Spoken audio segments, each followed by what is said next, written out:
CEO Manoj Kumar Agarwal তিনি এই বৈঠকে বসতে চলেছেন। ভার্চুয়ালি বৈঠক হবে, রাজ্যের সমস্ত ইআরওদের সঙ্গে বৈঠক করবেন মুখ্য নির্বাচনী আধিকারিক। কোথায় কোথায় এখনো ফর্ম বিলি বাকি রয়েছে তা জানতে চাইবেন সিইও বলে সূত্র মারফত জানা যাচ্ছে। ইআরওদের সঙ্গে ভার্চুয়ালি বৈঠকে বসতে চলেছে নির্বাচন কমিশন।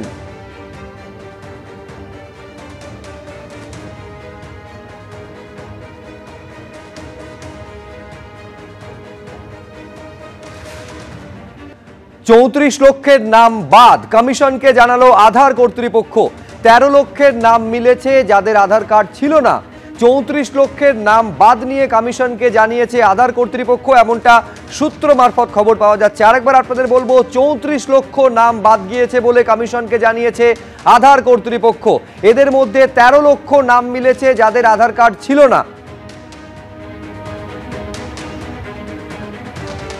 34 লক্ষের নাম বাদ দিয়ে কমিশনকে এই তথ্য দিয়েছে আধার কর্তৃপক্ষ বলে সূত্র মারফত জানা যাচ্ছে। রুমা পাল আমাদের প্রতিনিধি আরো বিস্তারিত বলবেন এই নিয়ে। কি খবর রয়েছে রুমা? দেখো, আমি পুরো বিষয়টা বলে দিই। 34 লক্ষ যে ভোটারদের কথা বলা হচ্ছে ওটা মৃত ভোটারের কথা বলা হচ্ছে। এবার আসছি প্রসঙ্গে, যেটা ইলেকশন কমিশন জানাচ্ছে। ইলেকশন কমিশন কিন্তু আধারের সঙ্গে বৈঠক করতে বলেছে প্রত্যেকটা রাজ্যের সিওকে। সেই সুবাদেই কিন্তু আধারের যারা কর্তৃপক্ষ প্রতিনিধি রয়েছেন তার সঙ্গে বৈঠক করেছেন মুখ্য নির্বাচনী আধিকারিক। এবং অবশ্যই আধার থেকে তথ্য নেওয়া হচ্ছে যে মৃত ভোটারের সংখ্যা কত। সেক্ষেত্রে আধারের পক্ষ থেকে যেটা জানানো হয়েছে, প্রায় 34 লক্ষ এরকম মৃত ভোটার রয়েছে যাদের কিন্তু নাম বাদ দেওয়া হয়েছে, অর্থাৎ আধার থেকে বাদ দেওয়া হয়েছে। অন্যদিকে জানিয়ে রাখি, 13 লক্ষ এরকম ভোটার ছিল যাদের কিন্তু আধার ছিল না, কিন্তু তারা মৃত। অর্থাৎ মৃত ভোটারদের কিন্তু কতজন রয়েছে সেই সমস্ত বিষয় খতিয়ে দেখা হচ্ছে। কারণ বেশিরভাগই কিন্তু যেগুলো আসছে ভুতুড়ে ভোটার, মৃত ভোটার, এবং অন্যদিকে জানিয়ে রাখি যে অ্যাবসেন্ট ভোটার, এবং দেখা যাচ্ছে যে 2 জায়গায় 2টো নাম আছে, সেই ধরনের যে অভিযোগগুলো আসছে। সেক্ষেত্রে কিন্তু নির্বাচন কমিশন সমস্ত রাজ্যের মুখ্য নির্বাচন, যেখানে এসআইআর হচ্ছে, মুখ্য নির্বাচনী আধিকারিকদের বলেছেন যে আধারের সঙ্গে কথা বলতে। সেই সুবাদেই কিন্তু এই বৈঠক হয় এবং আধার জানিয়েছে যে 34 লক্ষ মৃত ভোটার এরকম রয়েছেন যাদের নাম বাদ দেওয়া হয়েছে। অন্য ক্ষেত্রে 13 লক্ষ এরকম মৃত ভোটার রয়েছে যাদের কিন্তু আধার ছিল না। অর্থাৎ সমস্ত জায়গা থেকেই মৃত ভোটার যে তথ্য নেওয়া হচ্ছে। আধারের ক্ষেত্রে এই জন্য নেওয়া হয়েছে যেহেতু আধার কিন্তু ব্যাংকের সাথেও তাদের লিঙ্ক থাকে, ব্যাংকের তরফ থেকেও কিন্তু তারা এই তথ্য পাচ্ছে। বিভিন্ন জায়গা থেকে তথ্য পাওয়া যাচ্ছে যেখান থেকে কিন্তু মৃত যে ভোটাররা মৃত রয়েছেন বা যাদের কিন্তু কেওয়াইসি অনেক বহুদিন হয়নি এবং তারা অবশ্যই খাতায় কলমে তাদের কিন্তু মৃত ভোটার, কিন্তু ভোটারের ক্ষেত্রে তারা ভোটার লিস্টে হয়তো রয়েছে। সেই ক্ষেত্রে সমস্ত কিন্তু তথ্য নেওয়া হচ্ছে। আবারও জানিয়ে দিচ্ছি যে এটা মৃত ভোটারদের ক্ষেত্রে বলা হয়েছে যে 34 যে লক্ষ নাম আছে সেটা মৃত ভোটারের কথা বলা হয়েছে, এবং 13 লক্ষ এরকম ভোটার রয়েছে যাদের আধার ছিল না। এমনটাই কিন্তু জানিয়েছে আধার কর্তৃপক্ষ মুখ্য নির্বাচনী আধিকারিককে। বেশ রুমা, তুমি আমাদের সঙ্গে থাকো। আমি দর্শকদের আরেকবার বলবো যে 34 লক্ষ মৃত ভোটার যাদের আধার থেকে নাম বাদ গিয়েছে সেই তথ্য নির্বাচন কমিশনকে আধার কর্তৃপক্ষ জানিয়েছে, এবং 13 লক্ষ এরকম মৃত ভোটার রয়েছে যাদের আধার কার্ড ছিল না, সেই কথাও কিন্তু নির্বাচন কমিশনকে জানিয়েছে। একদিকে 34 লক্ষ মৃত ভোটার যাদের নাম আধার কার্ড থেকে বাদ দেওয়া হয়েছে, স্বাভাবিকভাবে তারা মৃত, সেই কারণে বাদ গিয়েছে, সেই তথ্য কমিশনকে জানিয়েছে আধার কর্তৃপক্ষ। এবং 13 লক্ষ নাম যাদের আধার কার্ড ছিল না এবং তারা মৃত, সেই তথ্যও কমিশনকে কমিউনিকেট করা হয়েছে। তার মানে দুটো দিক থেকে দেখতে হবে রুমা গোটা বিষয়টা। এক হচ্ছে আধারের থেকে তথ্য পাচ্ছে নির্বাচন কমিশন যে কত মৃত ভোটার আছে যাদের নাম বাদ দেওয়া হয়েছে, এবং আরেকটা তথ্য যেটা বিএলওরা বাড়ি বাড়ি গিয়ে নিয়ে আসছেন, এর ওপর দাঁড় করে প্রথমে খসড়া এবং তারপরে চূড়ান্ত ভোটার লিস্ট তৈরি হবে। দেখো, সেরকমটাই কিন্তু নির্বাচন কমিশন সেরকমভাবেই এগোচ্ছে। তবে এটা ঠিক, যেহেতু আধারের থেকেও যেমন তথ্য নেওয়া হচ্ছে, আধারের সঙ্গে অবশ্যই ব্যাংকের একটা সম্পর্ক রয়েছে, ব্যাংকের সাথে সমস্ত তথ্য কিন্তু আধারের কাছেই আসবে।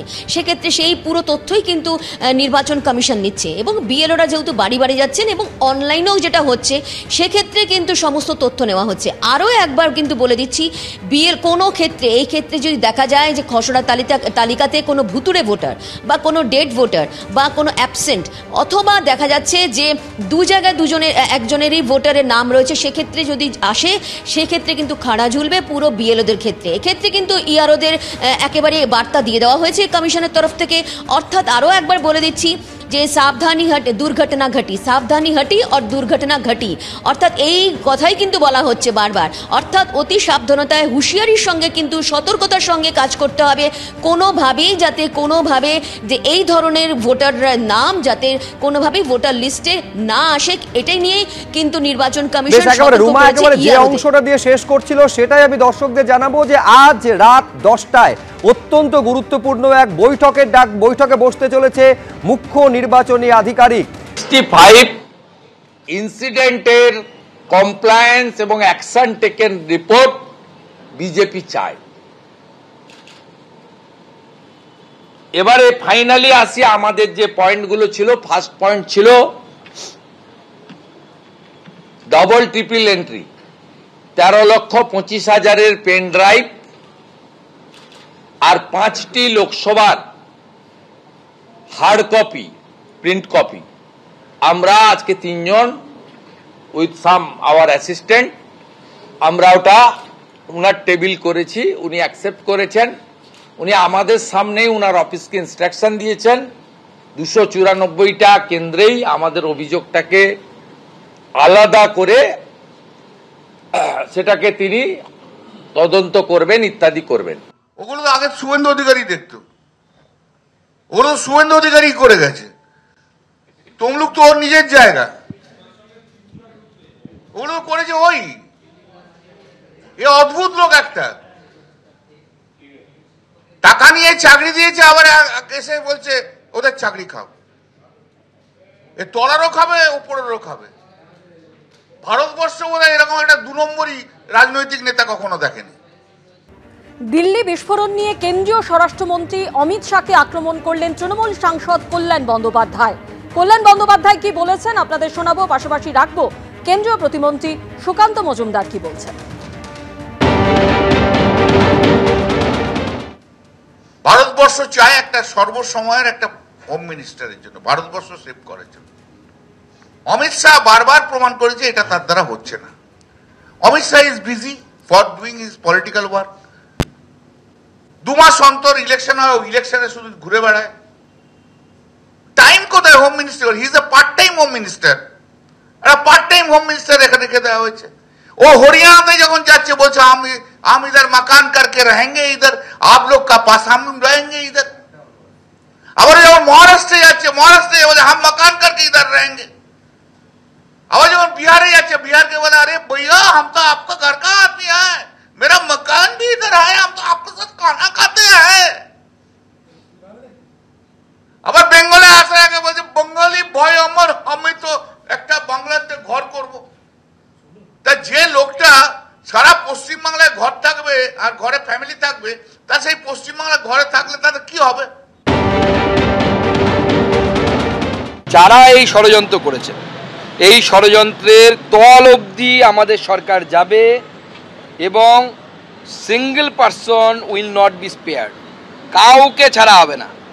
যারা এই ধরনের নাশকতামূলক কাজ করেছে তাদের প্রত্যেকের ব্যবস্থা হবে।